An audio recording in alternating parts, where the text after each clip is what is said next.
When I think of the new year, I want us to, yes, get specifics on the tactics around ears and tinnitus, but also let's put things into perspective here. But I want to zoom out even more. What are you living for?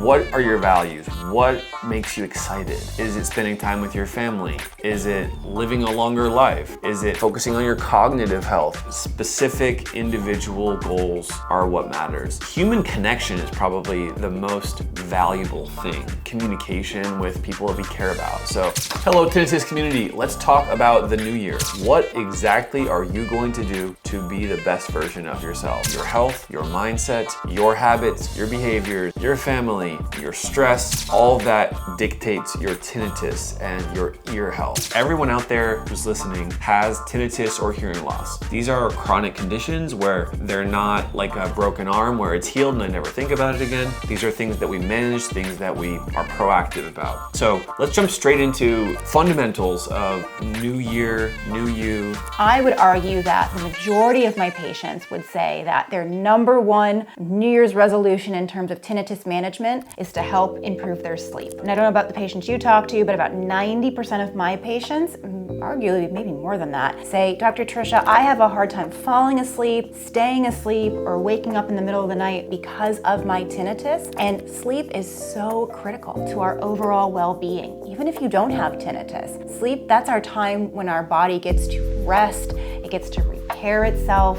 And if you're not getting that sleep, you're not getting proper sleep, then your body can't be healthy. Definitely working on sleep as one of the primary New Year's tinnitus management resolutions. Yeah, on a tactical perspective, sleep and having a time window of I'm committing to sound therapy during this time window in an effort to bring my 6 out of 10 down to a 4 out of 10. Something like that can be very helpful. Specifically with the ears, love what you said around sleep. I would like people to get up to date with a protocol for sleep called CBT for insomnia. There's no secret anymore. This is the best sleep protocol for most people who are struggling to fall asleep. It's available, it's free, it's online. If you want to work with a specialist to help you with it, we do that with our patients. So there is that element you can opt into. But this information is free. It's online. CBT for insomnia. There's no more excuses. Oh, I don't know what to do. I don't know how to do it. Search CBT for insomnia. Follow the instructions. Reach out for professional help from us if you need someone to hold your hand and get the better results with it. So sleep, number one, for sure. I would say number two is the sound therapy protocol. You might be in a place where your tinnitus is well managed. In that sense, maybe you don't need consistent sound therapy, but if you're trying to work on it and get it better, number two, I would say, is sound therapy. And I would say number three is hearing protection, wearing earplugs if you're around loud noises. That's what comes to mind for me of sort of top three for the new year. How about you? Yeah, so adding on to those, I definitely agree. Adding on is then taking care of our mind and our body. So I would say number four is looking at meditation and relaxation strategies. Life is stressful. I mean, there can be great stresses. You think about a new baby or a wedding or a celebration, it's still stress though. And then there's stressors like, I don't know, we are in South Florida and the drivers, I will say, I don't know. The roads and traffic and commuting. And so there's stressors. So we need to be able to have stress management, whether that's taking some time to do meditation, some breathing exercises, and like Dr. Ben said, just like CBT for insomnia, there are free resources online. There are free apps that you can follow that guide you through meditations, through breathing exercises. So again, new year, no excuses. And if you need greater support, definitely contact Treble Health. You can see the information right here on the screen. We can certainly help you with relaxation techniques. The other is number five in terms of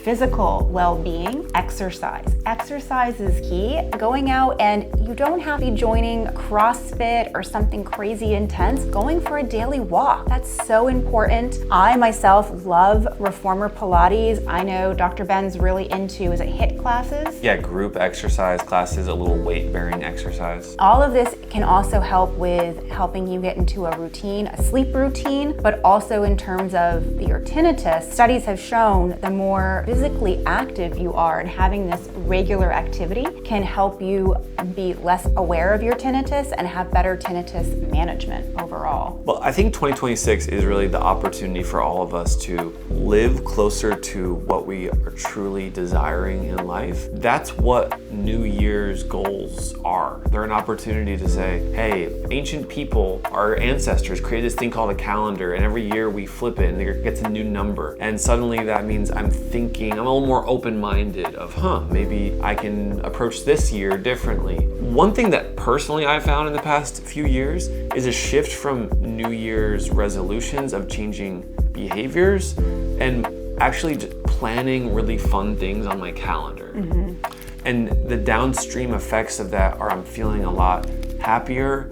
I'm more excited to do the hard work of life, to do the weeding in the garden, so to speak, the not pretty but important things of life, because I have these exciting trips or experiences with my friends and family that are on my calendar. So that's one thing that I learned 2 years ago from one of my digital mentors, someone I follow on YouTube, actually taking the entire 2026 calendar and planning some experiences with people I love. And that really affects just my happiness. I'm finding when I have those, I have more reasons to live. I'm more excited. I'm doing less scrolling on Facebook. I'm doing less staying up late, sort of anxious, looking for meaning in my life because I've proactively created some meaning. Reach out to people that are closest to you and say, hey, let's do something this year. Hey, this March, let's spend a weekend together in the mountains or by the beach, or even just let me visit you in your town and we'll hang out where you live. So that's how I approach 2026.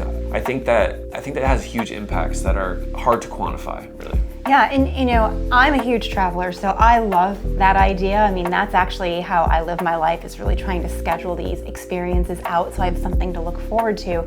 But it doesn't have to be travel. A couple of years ago, I set a New Year's goal or New Year's resolution of running a 5K. Nice. That might sound like small potatoes to most of you. I am not a runner, and I have asthma, so there's a lot that I had to overcome to do it, but I set it as a goal, and it was great because I did it with my husband. It was great. It gave us quality time and bonding to get out and do like little jogs around the neighborhood and build up to it. And I set the goal for this run to be, I think, 6 months out, maybe a little further. And it wasn't that we had to spend money to travel. We could do the run right in our local community, but it gave me something to look forward to. It gave me a healthy challenge. And I started small. I didn't say I'm going to go run a full marathon. I said I'm going to run a 5K, and it's a color run, so they throw people in the crowd, throw color packets at you. And I was so proud because I ran, not fast. I mean, a sloth probably passed me, but I ran, and that was a huge achievement for me. Yeah, that's great. Now, guys, specifically about tinnitus, there are some things that I've seen work really well for patients who are making small shifts.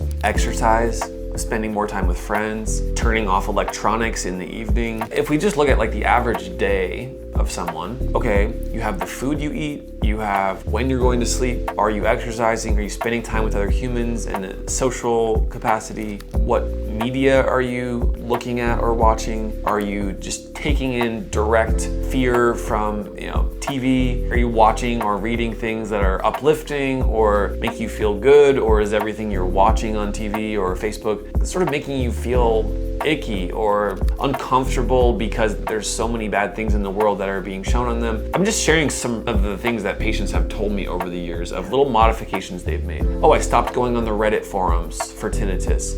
Oh, I stopped going on Tinnitus Talk. I feel better. Well, that's interesting. I wonder why that is. Probably because things like that are a lot of fear, stress, pessimistic thoughts, or really close to other people's suffering in a way that you can't control or affect it. It puts us in a higher anxiety or a higher fear state, and our nervous system gets on a little higher alert. So a lot of the things we're talking about here, they do pretty much affect our psychological well-being in the brain and our nervous system, how at ease, comfortable, safe, and secure we feel versus, how much stress I have or how much anxiety I have or how high alert my body is from the food I'm eating, from the media I'm consuming. So those are things that actually do move the needle on the margins for patients. And when you combine a few of them plus an actual tinnitus treatment, if that's what you need at this time, that really works, and I would recommend people consider it. Yeah, and very early on, Ben, you mentioned about communication with friends, with family, with loved ones. Communication is so key, and we need it. As humans, we need regular communication. And so if you suspect that there's changes in your hearing and you haven't had a hearing test, make 2026 the year that you go out and you get your baseline hearing test. You get that first hearing test so you can see what your hearing looks like. We want you to be able to continue to have those conversations with your loved ones, to feel engaged. Think about, are you avoiding going out in social situations, not because you don't like being in that social environment, but because it's just too taxing for you to be in those environments? Is it overwhelming because you can't follow the conversation because of the noise, or just maybe you can't hear what other people are saying? There are solutions for that in many occasions. So take that first step. Absolutely. There's a few factors here. One is simply the world is lonely. The world is isolating right now. Like, the average individual is not getting enough social time.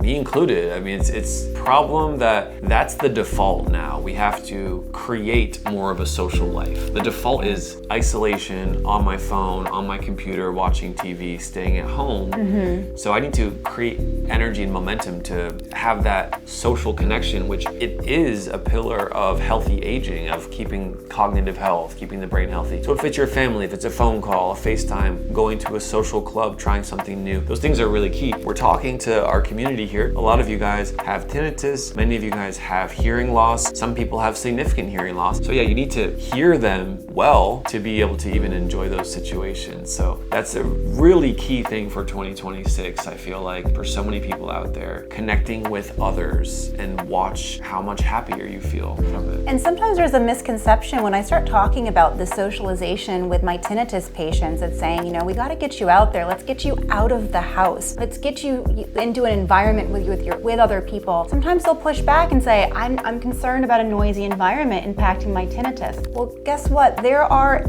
great activities that happen even at your local library, where they have some community events that aren't very loud. To socialize does not mean you have to be put into a loud, party, bustling, restaurant.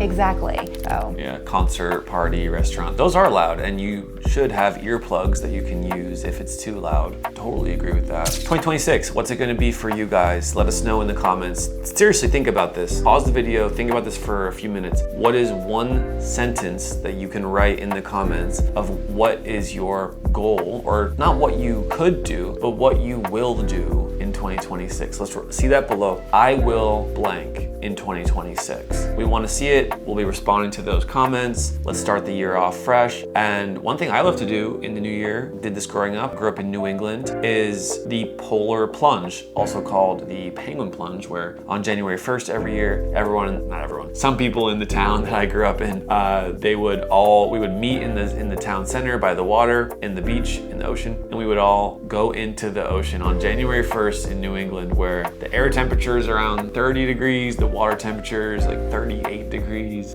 So that's something that I always think about in terms of the new year. Any last thoughts for our community in 2026? So 2026, let this be the best year for you and your health, your overall well-being, and for your tinnitus management. So we hope that this has inspired you to help identify how you can be the best version of you in 2026. And if you need support for that, definitely schedule an appointment here at Treble Health. Our team is here for you.